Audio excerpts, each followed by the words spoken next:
So today what we're going to be covering are arguably the two, I would say, while all standards are important, the two we'll cover today, standards 3 and 4, which is basically covering your duties to your clients and your duties to your employer, are arguably the two most important. So just stepping back, I just wanted to touch on the mission statement that we covered last week, but it's good to always have that in the back of your mind, particularly when it comes to ethics. And when you go through the ethics exams, which now you know constitutes basically 15% of the exam and might determine whether you pass or fail, it always, to me, is good to have a framing for why the ethical considerations are important and what we're hoping to achieve. So last week, for example, we covered off standard 2, which is integrity to capital markets, standard 1, professionalism. So those link into the mission statement here clearly.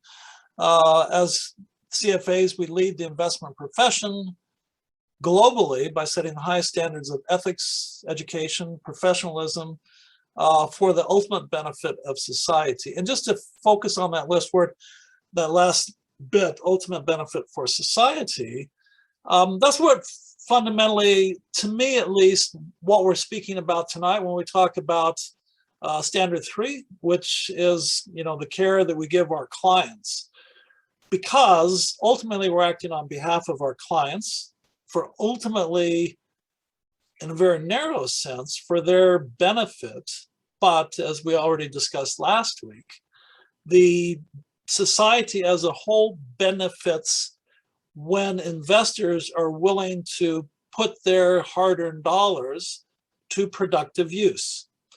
And they will only do that if they believe that you, as an advisor, analyst, or whatever your role happens to be, are acting in their best interests, that you're giving them good advice, that you are giving them unconflicted advice that is objective and is independent and is presented to them in such a way that you generate trust. Okay, because recall last week also, we saw that the trust generally, the survey now is a couple years old, but not that old, basically shows that somewhere around a quarter of all investors, unless you're a professional, 35%, don't necessarily believe that you folks, when you go on into your careers, will be acting in their best interest. So that's how I'm framing the discussion tonight. And why do I keep coming back to how to frame things? I don't know, I guess everyone learns differently, but to me, the real trick to succeeding and passing ultimately the CFA exams is actually in the back of your mind always to be asking the question, why do we care? Why are we doing this? What is the real point of the discussion? Okay, so ethics, that's certainly the case. So standard 3 is duties to clients. It's clearly and intentionally paced. If you kind of look hierarchically, standard 2 was, capital market integrity, but now duties to clients, which supersedes duty to your employer. So that should give you an idea of if you have any type of a question that pits a client's interest before an employer's interests, that should signal to you where the priority should lie. Okay. So standard 3, duties to clients, is actually a fairly meaty standard. Is probably the most meaty of all, I would suggest. And in fact, there's 5 different areas that we'll be covering tonight. And some of it will start to sound familiar because you'll recall that we spoke last week or 2 weeks ago, I guess it was, that we spoke about prudence, what that meant, prudent man rule, remember that? Duty of care, remember that? Fair dealing, we talked about that. Suitability, I don't think we spoke as much about, but suitability you will see crop up over and over and over and over again. Suitability, for example, to put it in context, you will see, in fact, the Financial Markets Authority, maybe it's been 6 months or God, maybe even a year now. Time is zipping by. They were talking about the suitability of KiwiSaver funds to different demographics. And the Financial Markets Authority came out and said, basically young people like, the people I'm seeing sitting here in this group tonight, with the exception of like Robert and myself, you should be taking a few more risks, and you can expect as a consequence risk and return to be making higher returns. It's like somebody your age, Nick, should not be investing in, money market instruments. I mean, why bother, right? You can't take your KiwiSaver money out for probably 40 years. Between now and then, there'll be how many market cycles that you'll recover everything. So it's really inappropriate and not suitable to do that. So one of the things that's really, really important is the suitability argument. Performance presentation, not misrepresenting, we touched on that. And we'll touch on it again now because it is important. Things like, because you earned 10% interest over the last 5 years, therefore you will earn that same amount the next year. That's inappropriate. There's nothing guaranteed. That's why it's called an investment. Okay, performance presentation covers that off.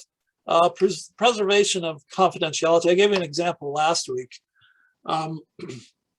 that confidentiality gets a bit messy in my mind, and we'll talk about more later, but it's not, to my mind, it's not clear cut. And there's some guidance that we'll come to on that. So the first substandard is loyalty, prudence, and care. Loyalty. You need to act in your client's best interest at all times. If you have any questions, or if it could be construed that you're not acting in your client's best interests, put it out there. You say, hey, Alistair, listen, I just got to tell you that, Fonterra flew me out for a lovely weekend at Taupo last week, and it was, kind of an insight into their operations going forward. They wined me, dined me. I didn't take any excessive amounts of money. In fact, I stayed at a very cheap motel, but I just want you to know that, that I went along this trip, just so put it out there so you can be the judge of whether or not that impinged on my ability to give you objective sort of advice. So that's, I think, pretty clear. But the second point, again, by definition of the fact that duty to clients supersedes duty to your employer, you need to put clients' interests before employers. Full stop, period, absolute. Which, yeah, is not always clear. It should be. But the other question that you'll be tested on will be, who is your actual client? Who is your client? So if you're working for Milford Asset Management managers buying or managing one of their KiwiSaver funds, you've never seen the actual client. The ultimate, and here's the key test, the ultimate beneficiary. Who is the ultimate beneficiary of the investment? Is it Milford Asset Management? No. Oh, some significant dancing going on there in your background. I'm guessing those aren't your children, but they could be. You might have got an early start. That's the beauty of Zoom. You never know what you're going to see. Okay, enough said on that. So this is what I'm talking about. The ultimate beneficiaries. Ask the question, who receives the proceeds? Who gets the ultimate benefit, receives the ultimate benefit of the investment that you're managing? Who receives that? Ask that question, okay?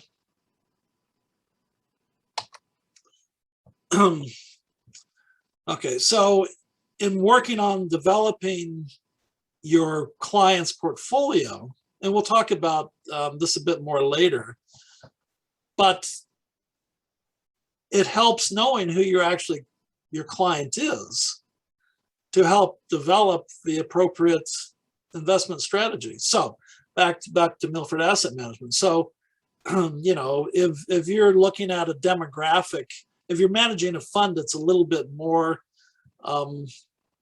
murky, but you would have a style reference, you know, that if you're managing a conservative fund or blue chip stocks or dividend paying funds, that's for people who have income requirements, that you need to invest strategically according to the style mandate.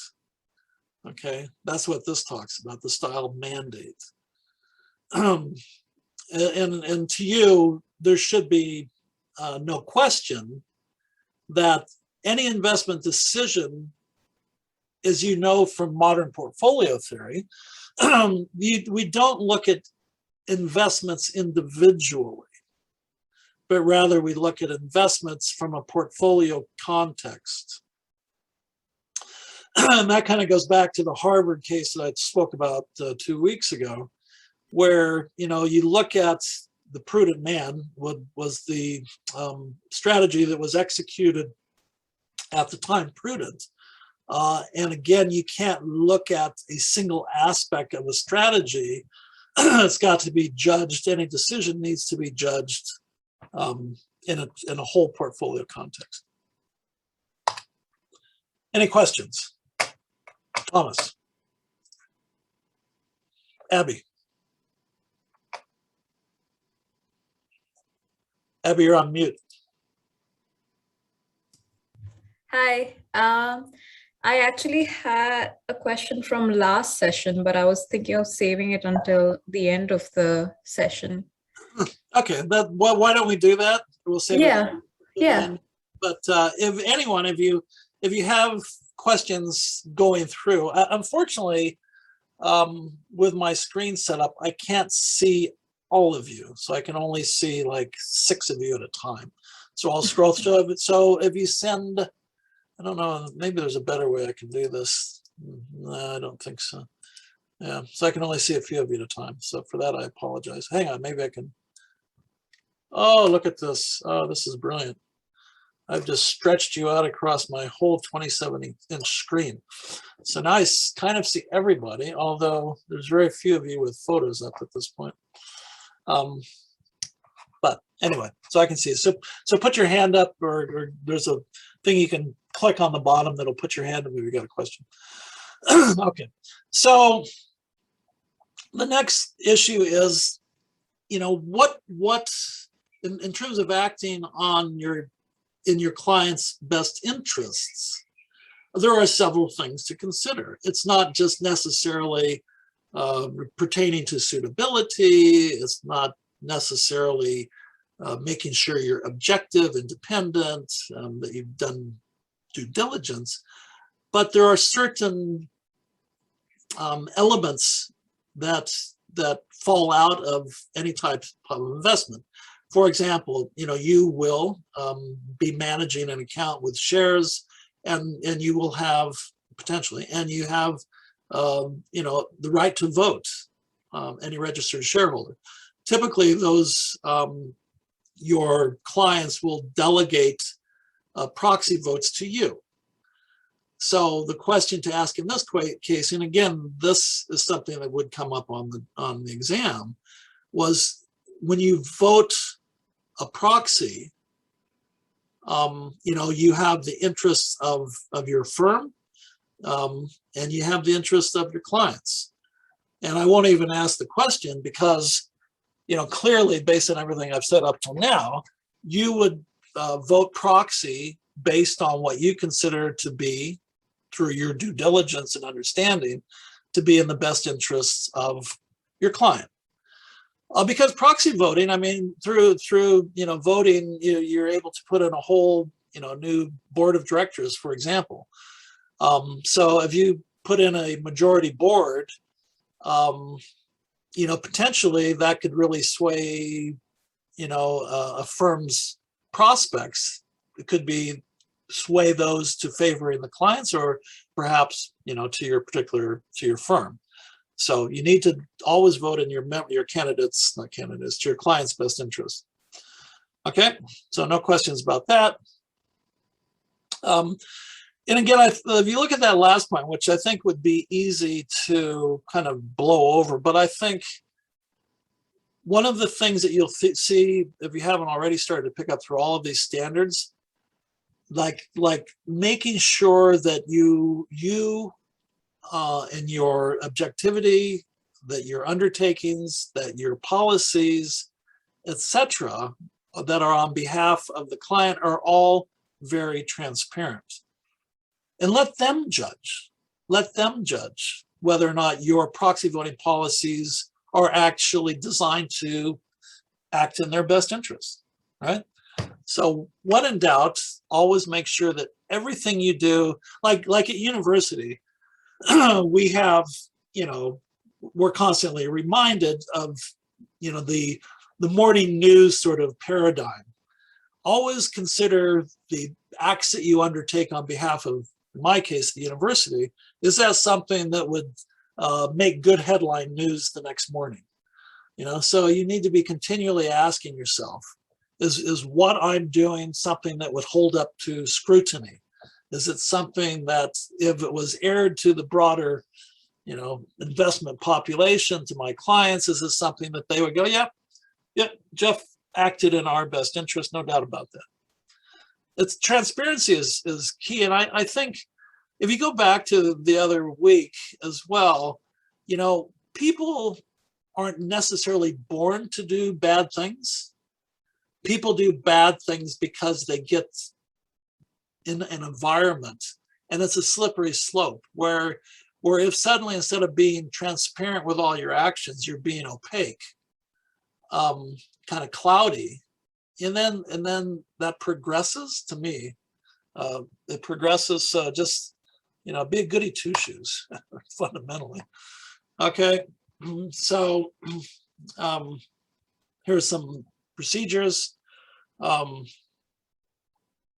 you could place. I'm not going to read through each one of these. You can read yourself. One of the standards that we'll speak to shortly here is dealing fairly with all clients, and fairness is definitely a consideration. What defines fairness? Establish what I did mention earlier is investment policy statement, IPSs. If you go back here, I did make a note of that. Here, IPS. That the CFA, if not necessarily in the ethics components, by the time you get to level 3, the investment policy statement will be essential to your success. Essential. And a lot of the aspects that will and it all changes every year, right? But if I was to focus level 3 on one thing, it would be IPS, investment policy statements, because it incorporates everything that you will have learned up to that point. And it comes down to, a number of these things too, like suitability, for example, and placing client interests first. To reporting standards, to updating information on your client, etc. Okay, and some of these items that they will warrant their own standard, like conflicts of interest, compensation arrangements, which is conflict of interest. That's standard 6. These are all very significant considerations. Okay. Fair dealing. Now, fair dealing doesn't mean that everybody gets treated equally. That's not what it's saying. It means fairly, and there's a subtle difference. So it comes down to fairly providing detail, investment detail, and recommendations, for example, to all of your clients, regardless of their of their service level. So you can push out an email, and we'll have an example shortly, letting your entire client base have access to the information at the same point in time. That's fair. That's fair. What's not fair is if you give your gold or platinum clients privileged access to information prior to your other class clients. Now, what you can do, as I just said, is you can, if you have, for example, a new report, you've done some new analysis, you think you put a buy recommendation on a particular share, for example, and you push out your recommendation on an email, that's fair. Now, whether or not your client opens that email or not, that's their problem, to be honest. That's not your responsibility. And what you can do on the back of that is you can then get on the phone, starting with your platinum members and working right down to your gold or silver or bronze, and pick up the phone and call them and say, hey, by the way, Joe, hey, by the way, Abby, I don't know if you just saw that email I sent you 2 seconds ago, but I think you need to act on that right now. This is my recommendation.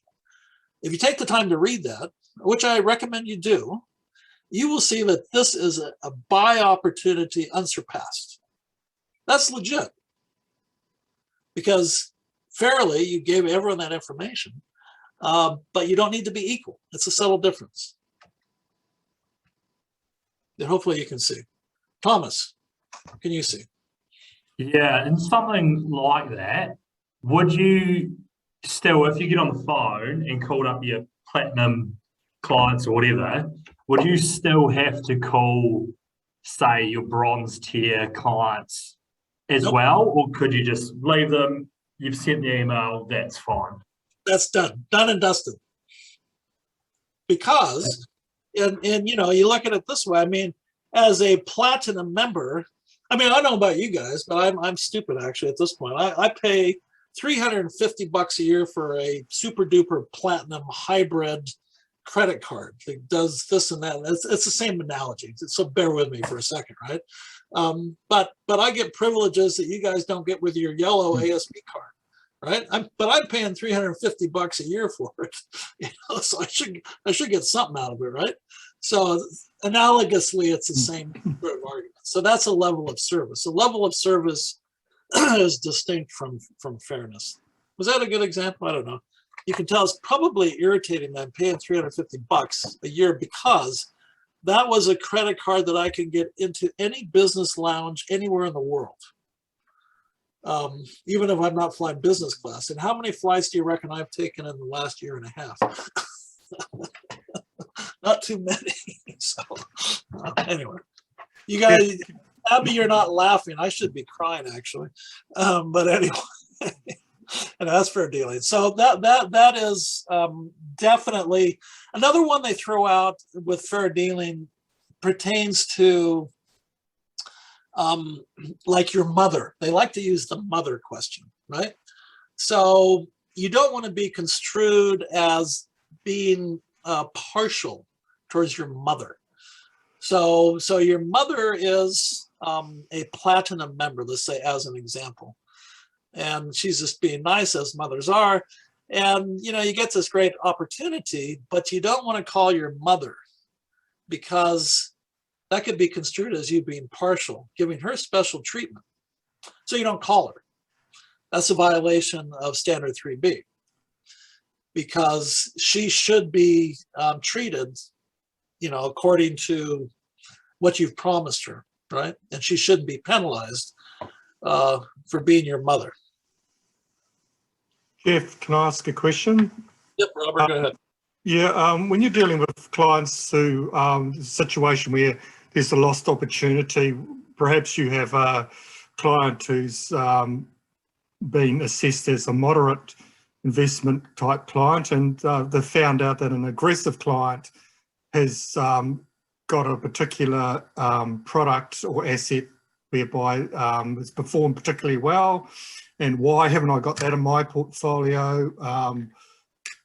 Do we owe anything to those particular clients if they are assessed as a moderate client compared to an aggressive client? Where no, they need to have all levels of your client base need to have equal access. And in that case, I think the specific example where that would pertain specifically to would be like an IPO, because IPOs typically are oversubscribed. Yeah. So, for example, if you got on the horn and gave all your allocation of this particular IPO to your platinum clients, that would be a violation. That's not fair dealing. Yeah. So what you do in that case, Mm. just to finish that, and I'll let you finish asking. Yeah. Sorry. And just in that case, what you do is ultimately you have to determine, the demand across your client base, and then allocate proportionately. Yeah, my question's more based on performance. If a client has found out, because sometimes clients do talk to each other, and they've found out that a particular product or companies perform better than and because it's in a asset class as an aggressive portfolio, and they really wanted something like that, but there's the volatility of that particular product. They weren't really suggested to have that, and they've missed out on that high performance over a quarter or whatever. Is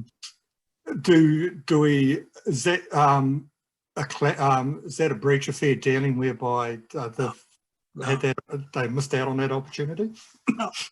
No, not at all. That goes back to, as I understood your question, Robert. So that's why an IPS is essential, because what you do with your investment policy statement that your client signs off on, you say, look, these are your liquidity concerns, this is your time horizon, this is your risk profile, et cetera, et cetera, et cetera. And based on that, they have a certain asset class that is suitable for their investment needs, right? That's different. I mean, yeah, you can look back and of course, there's always going to be grumbling. Oh, how come you didn't how come you didn't invest in Google when they were selling for $300 bucks a share when they listed prior to splitting 10 different times? Well, that's always looking in the rearview mirror. That's why it's really important that you have something like an IPS, and you point them back to that and say, look, this is what we agreed to. This is how I've invested on your behalf. That's suitability, is what that is. Okay. But yeah, I think, unfortunately, particularly, retail investors, share broking generally, I think a lot of your workaday life, if you're in that area, is going to be dealing with unhappy clients, particularly when the market goes south. But that's why it's important to have all your ducks in a row. Okay. Investment recommendations. I think we've covered off on this. Again, I think it's important that recommendations are framed as an opinion, not as a certainty. You never want to get put in that position of seeming to guarantee an outcome, right? A recommendation is an opinion. Because going back to my earlier example, you've made, whatever I said, 10% per year for the last 5 years, so therefore next year you'll make 10% again. That's different. That is a promise, as opposed to over the last 5 years, the return, this fund has generated 10% return. It's likely that looking forward to the coming year that the fund might generate a 10% return again based on historical opinion or performance, but that is not guaranteed. That's what it comes down to. Okay, we talked about the dissemination of recommendations, etc. And this last point, again, you need to have policies in place to design an equitable system. This is specifically with respect to oversubscribed offerings and that sort of thing. Okay. Move on for that. I will make these slides available, by the way, in due course. So these are different procedures for compliance policies, policies for everything when in doubt. As we do at the university, when in doubt, write a policy that covers everything. Okay, suitability. Okay, suitability is, there's a couple areas that you'll get held up on here, questions that will drill your knowledge of this. Suitability basically has, you know, a number of different facets to determine the suitability for a particular client, the risk and return, financial constraints, liquidity, time horizon, etc. These are all, there's 5 different points that you would normally include in an investment policy statement to just determine suitability. If you make a recommendation to a client without undertaking, quote unquote, the due diligence of understanding your client's particular needs, then you have violated standard 3C because you don't know what is or isn't suitable to your client. And you know, things that might be included in that would be if for example, you could have a young person who, you know, is not particularly risk constrained, not risk averse, and has, you know, a substantial amount of investable wealth, but based on your understanding of their portfolio, how it's allocated across different asset classes, you might determine that for your piece of the portfolio, that in fact you should put them into cash as opposed to a growth fund to satisfy their liquidity requirements. That's all part of understanding the whole picture. Okay, the other aspect, and this will come up again fairly regularly, is how often do you actually have to evaluate your client's investment profile, their constraints, their risk and return objectives, and so forth, so on. So do you do it once? And then that's it? Ed's is shaking his head no, which is true. Do you do it every 5 years? Do you do it every 2 years? Do you do it every 3 years? You know, I think arguably you're not going to get a question where it says so-and-so undertook, you know, kind of an evaluation of their client's risk profile 9 months ago or 12 months ago, which is more appropriate. It's not going to be that kind of granular. Every year is probably reasonable. It's not definitive. Certainly not more than every 6 months.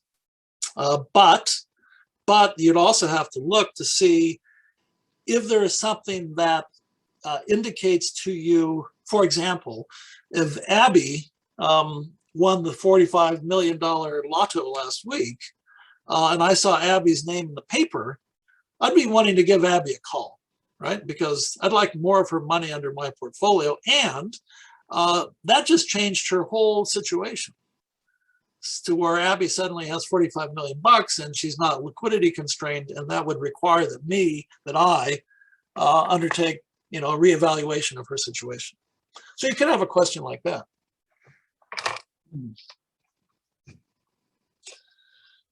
Okay, so have a really firm understanding of the constraints. Those are the 5 different constraints that I keep referring to. We've talked already about the suitability within a portfolio context. That goes without saying. You're responsible to managing a portfolio to a specific mandate. When you are, then you need to follow that mandate or you will be in violation of 3C suitability. Now, a good example, I think I mentioned the other night, is something called window dressing. So, I mean, there are some kind of dirty tricks in the industry, and what fund managers can do is they have certain reporting times every quarter, typically, where they have to report their holdings. So window dressing is where at the reporting periods, you fall within your specified mandate. So if you're conservative, you're only investing in blue chip stocks. So your reporting mandate, let's say it's on the 1st of January and the 31st of March. Okay. So the 1st of January, you report your holdings, IBM, Chrysler, blue chip stocks. And then on the 2nd of January, you dump all those. And you put all of your funds under management into high growth stocks, risky stocks. Okay. And then on the 30th of March, you liquidate those holdings and you reinvest in conservative shares. That's called window dressing. So basically, by all outward appearances, you're not violating a specific style mandate, but in actual fact, you are during the interim period. And the reason you would do that is because you want to outperform your peers, and by shifting to growth from conservative, suddenly you're going to outperform your peers who are all sticking to their style mandates. Annabelle, does that make sense? How would you feel, Annabelle, if you found out that your investment manager was doing those sort of dodgy tricks? How would you feel about that? Pretty annoyed. I'd probably swap, go somewhere else. That kind of stuff, yeah, no, you would be annoyed, and rightfully so. But that kind of dodgy practice takes place, not so much, maybe anymore, but it definitely takes place. Okay, so suitability, IPS, we talked about that, understanding client's profile, that's within the IPS, updating the IPS, thinking about all your investment decisions in the context of a portfolio, and in the case where you're managing a particular fund, stick within your style mandate. Okay, so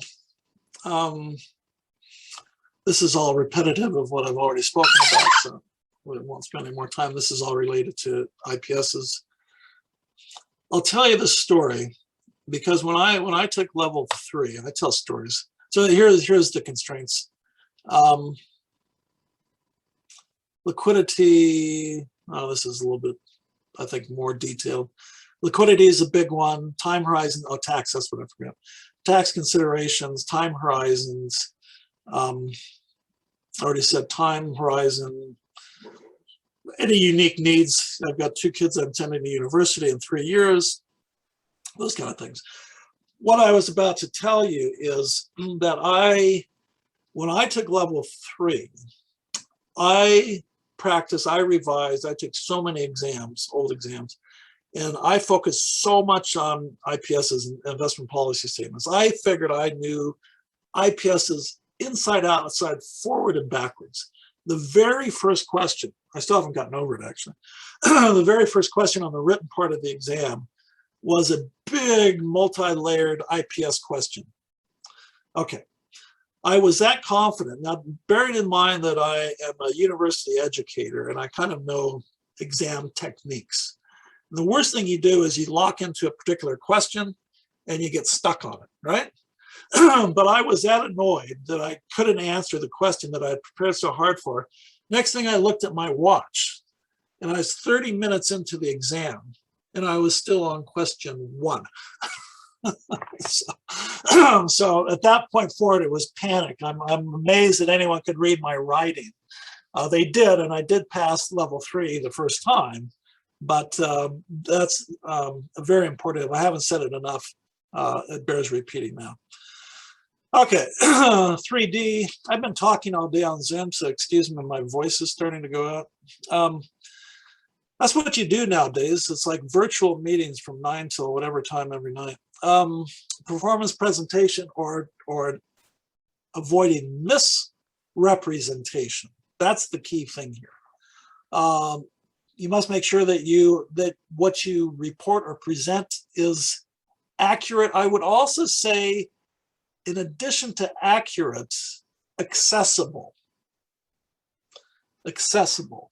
And that's the key point, because the difference is you can kind of frame any discussion such a way, it can be accurate, but if it's inaccessible, nobody's going to understand it. Okay?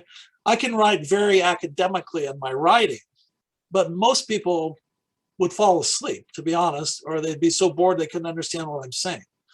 It needs to be accessible. Okay, and that the Financial Markets Authority is very clear on that point as well. The accessibility, it's got to be written in such a way that the common person can understand whether or not and make a judgment on whether or not what you're representing is accurate and fair and complete. Okay, so accessible is I think quite important. Okay. Reporting standards, and I'm not covering GIPS tonight, but this is actually a good point to discuss when reports aren't necessarily under 3D a fair representation. And this is something that the CFA Society in New Zealand is really advocating be instituted within New Zealand's regulatory regime, and that is a consistent measurement, performance measurement. So what GIPS is, Global Investment Performance Standards, is what that stands for. Now, when you go, for example, you might be investing in, I'm going to give you an extreme example, in a fund that claims 15% return. Okay, so that's what they're saying. That's the performance metric that they've used, and they report that 50% based on, say, for example, a weighted average of the two different funds within their investment universe. Okay, 15%. But there is nothing to say, unless, to pick on Milford, and I'm just using them because their name comes to my mind. They're definitely on the up and up, although they've been held out for performance reporting. It's true. You can report if you had initially 5 different funds within your total portfolio, and 3 of those funds lost 100% of the value. You could, by New Zealand standards, you could exclude those from your performance reporting. All you need to do is report the remaining 2 funds that on average earn 15%. Okay, but that's called survivorship bias, right? You're only reporting the funds that survive, and that's not fair, and that's misrepresentation, and it's perfectly legal. It's perfectly legal. Okay, and then you can also report on different time windows. So you can report, say, for example, a 3-year window, 5-year window, 2-year window. It's not mandated that you have to have a specific horizon that you report performance across. Most do at this point in time have a standard sort of window, but there's nothing to say that if your most successful returns were generated the last 2 years, then, like during COVID, which when the markets have gone kind of crazy, and you left out the preceding 3 years when you lost money every year, you can do that. Okay, so that goes to 3D. Your performance presentation in most regulatory regimes is an actual fact not defined to the level that what is defined under GIPS Global Investment Performance Standard guidelines. And when you get to that, the GIPS standards for level 1, and I think most of you are level 1, it just basically will ask you kind of some very high level questions pertaining to what is GIPS, what does it hope to achieve, yada, yada, yada. A couple questions, nothing to worry about. But when you get to level 3 specifically, it gets right down into like very granular detail of what GIPS is. And it's probably about 2 pages of like really minute sort of performance standard reporting standards. So I'm trying to give you tips along the way based on my experience, which could all be outdated to a degree. But I think ultimately what we want to do is help you guys, in addition to setting your moral compass very much facing true north, we truly want you to represent the financial services sector as being one that upholds the highest ethical standards and professional competencies. So we want to do all this, right? So, and hope you have a great career, of course, and pass the test. Preservation of confidentiality. As I said earlier, this gets a bit mucky to me because it's quite clear if somebody is doing something clearly illegal, based on our standards of professionalism, you need to disassociate, you need to move on. It was clearly illegal. You need to have your firm needs to have the policies in place, kind of a reporting hierarchy. If you suspect dodgy dealing going on, then you report to your supervisor. And in turn, your supervisor reports to your compliance department. Your compliance department takes it to the law team, etc. Okay, that's easy. Those kind of questions are easy, but it's not always that clear unless, of course, it's required by law that something is prescribed, you follow a certain situation. But trust me, that won't be the type of question that you'll get. It won't be that sort of clear. And I think I gave you the example of, so someone who you're managing their money, some widowed lady who's really starved for love, and her husband passed away a few years ago, and she's wanting to, to reconnect, and you see money evaporating from her account. What do? You suspect something dodgy going on. It's not necessarily clear. So I'm afraid I can't give you clear black and white advice. You have to read the specifics carefully of any question that kind of, they tend to throw you off the scent a bit. But basically, unless there's very clear evidence of illegality, something untoward going on, keep the information confidential. And if you have questions, escalate it through the chain. And if there is something really dodgy going on, you need to disassociate. If your client's doing something clearly illegal, you need to step back. Any questions on that? No. It's interesting. I can't see how many people there. There's only 2, 4, 6, 7 people with their images on screens. It's always interesting. I always wonder, are these people actually online? Or are they off watching Netflix or something? Okay.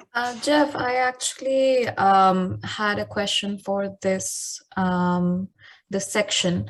It is actually the question that I had pinned down last time. I think there was an example given by one of the attendees about client doing something dodgy, and your first responsibility under knowledge of the law is to kind of tell client that this seems, or notify them, and then go to your supervisor.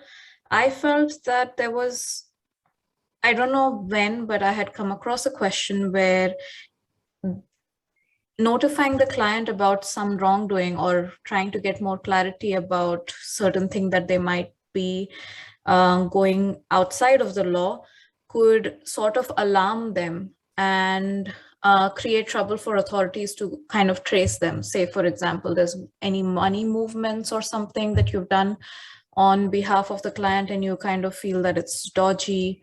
So if you go to the client first and intimate them that, hey, this seems a little bit off, what's going on, that might set off alarm bells. So where is our responsibility there? Should we first talk to our supervisor rather than talk to the client, because you don't want to create a conflict there?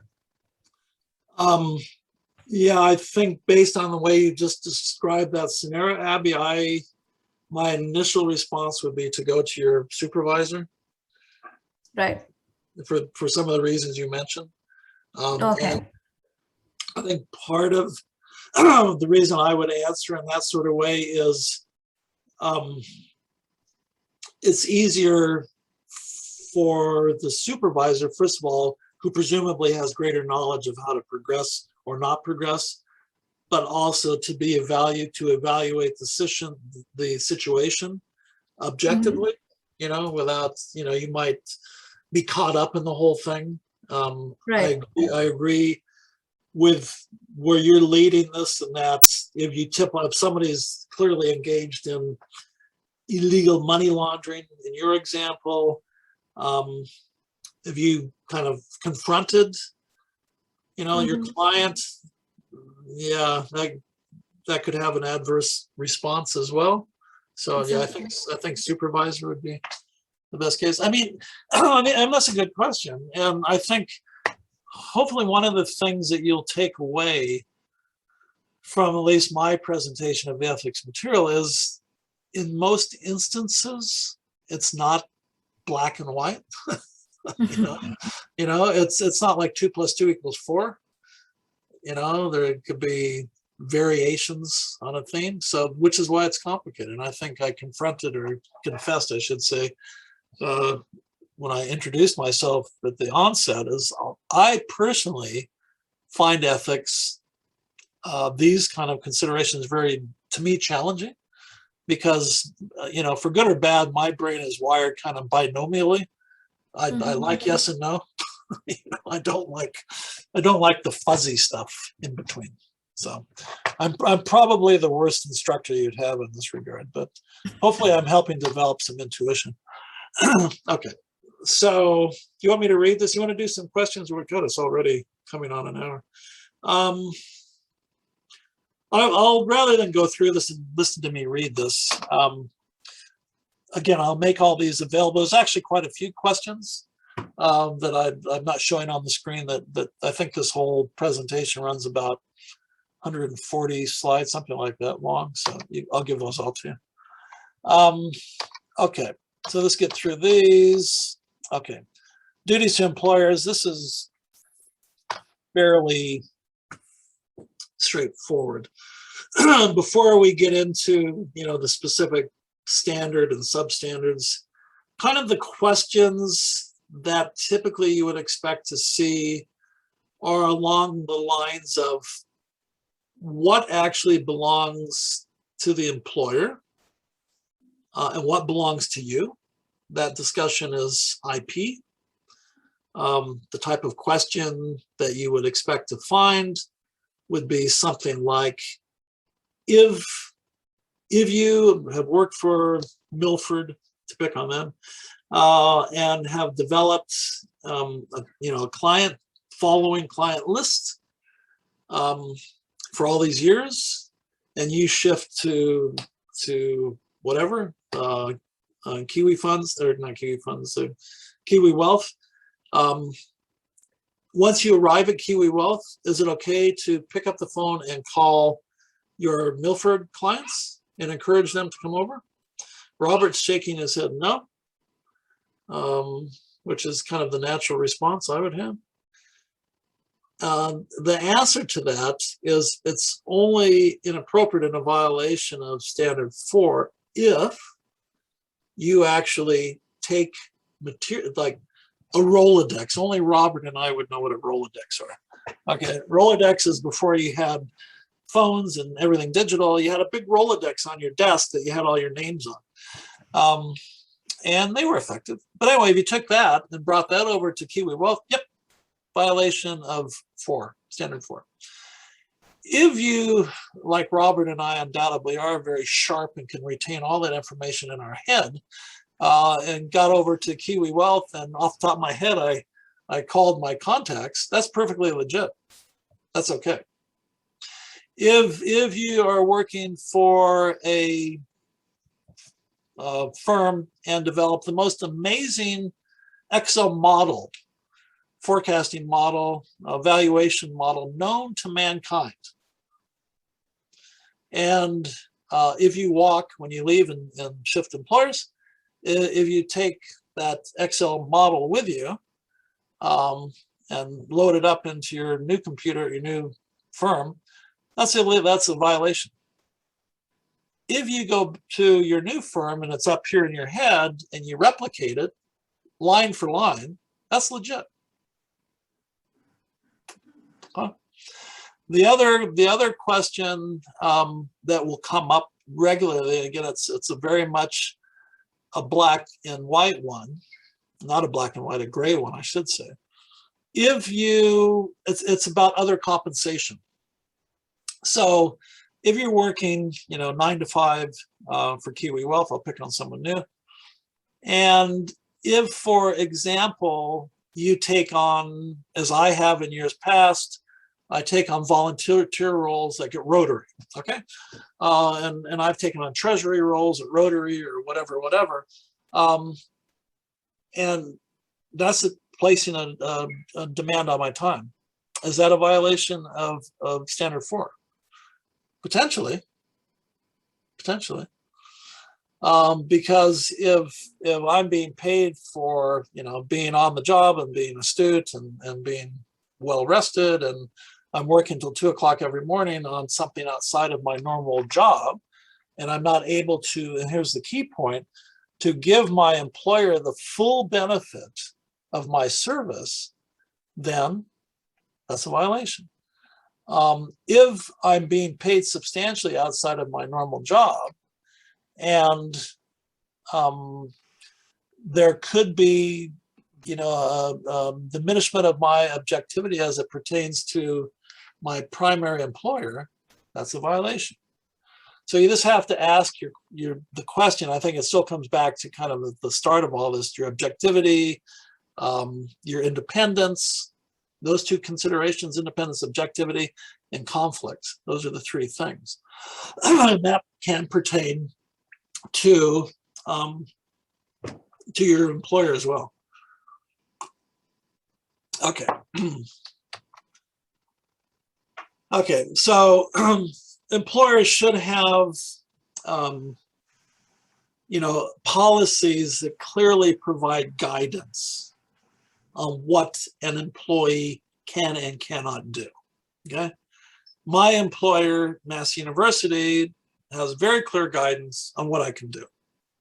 Okay, otherwise I would be in violation, not CFA violation, but I would be in violation of my work agreement. But they have very clear guidance on this. So that's always the easiest solution, is just to have policies that cover everything. And have that discussion. And again, going back, and this would be the type of answer that would be legit if you came across a standard 4 question. It's like, if there's question, what do you do? And this would be a selection, I guarantee it. Have the discussion with your employer. Have the discussion with your client. Be transparent. I mean, that seems like the obvious solution. And sometimes that's the best solution. But people, don't necessarily follow the easiest path. Okay, gifts. I've told you about gifts, and particularly in finance. And I think most, I think even with what I do at university, there's can be a lot of gift giving. And that's a real problem. And certainly it can be in financial services because the sums are large. There's a lot of money. Okay, can be a lot of money. I gave you the example about the iPhone watch thing that somebody gave me. It's like, what the hell? Anyway, you can be, your objectivity can be clouded relatively easily. Okay, so the best idea is not to accept gifts. And when you review a kind of question pertaining to additional compensation standard 4B, look at it in that context. But then there are times that, it would be socially or culturally incorrect to not accept a gift. So then you have to make note of it, you have to declare it, you have to be transparent about it, etc. The other kind of situation that can come up, and this also goes to standard 6, but it's the same a lot of times on the ethics questions. It kind of goes like this in true CFA fashion. They'll be talking about a compensation apparent violation, and they would say, is this a violation of 4B? Is it a violation of 6A? Is it a violation of 4A or 4B and 6A? You know what I'm saying? So, or none of the above, right? None of the above. So, yeah, anyway. Okay, so, and again, always best to get things up front. This first point, crucial. When in doubt, fill out a report. Be transparent. So when you're going through and answering these questions, again, if you look at all this, I mean, to me, when I look at a question, I go, what's the core essence of the question? Transparency. And I look at this, transparency. And then it helps you kind of guide, at least me, it helps me frame what I should be looking for in terms of the correct answer. Okay. Okay, so, and you can be offered compensation by your clients, if you're as an analyst, by whomever you're covering. There's many sources of potential conflict. Trust me, there is. And again, I'm getting repetitive, so forgive me. But the 3 things you need to come back to is objectivity, independency, and conflict. Those are the 3 things. Most of these standards, if you kind of ask the question, are what's being violated here, and who are you violating, so to speak? Okay.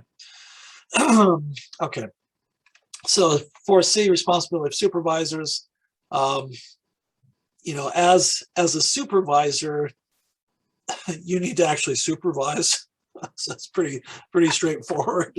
So it's your responsibility to make sure that those who are reporting to you are familiar with number 1, standard 1, applicable laws, professional standards, code and standards generally. It's your responsibility to make sure that if you have policies in place, that your reports are aware of the policies. If you don't have policies in place that should be there, it's your responsibility to make sure that they are drafted as such. So to me, that's fairly self-evident that if you're a supervisor, you kind of need to supervise within the code and standards, especially in this case. Okay. So this is compliance for supervisor, adopting a code of standards, code of ethics, adopt policies that help to cover any number of different circumstances. The bottom line here, number 1, protecting your clients, and number 2, the firm's reputation. And capital markets actually should be in there someplace. So, Jeff. Yes, sir. Just on that, when we looked at professionalism, we discussed that you should always adhere to the more stringent rule or regulation. Yep. for this responsibilities of supervisors, if you have someone underneath you who isn't a CFA candidate or member, do you have to, as a CFA member or candidate yourself, ensure that they adhere to a CFA regulation or something if it is stricter than, say, the law? You know what, Thomas? Can I give you credit? That is actually a very good question. I've never heard that question before asked like that. I'm not whining. That's actually a good question. because you, so as a CFA, if you're supervising, you need to adhere to the CFA code and standards. Yeah. But your reports aren't necessarily, or they aren't in fact, bound by the same code and standards. So in that case, I got to think about it. You're going to keep me up all night thinking about that one. That's a good one. I would argue that that your reports wouldn't be bound because they're not CFAs, right? So you need to, like, if you look here, so members are encouraged to recommend, but it doesn't say must, does it? No. Yeah, that's a good question.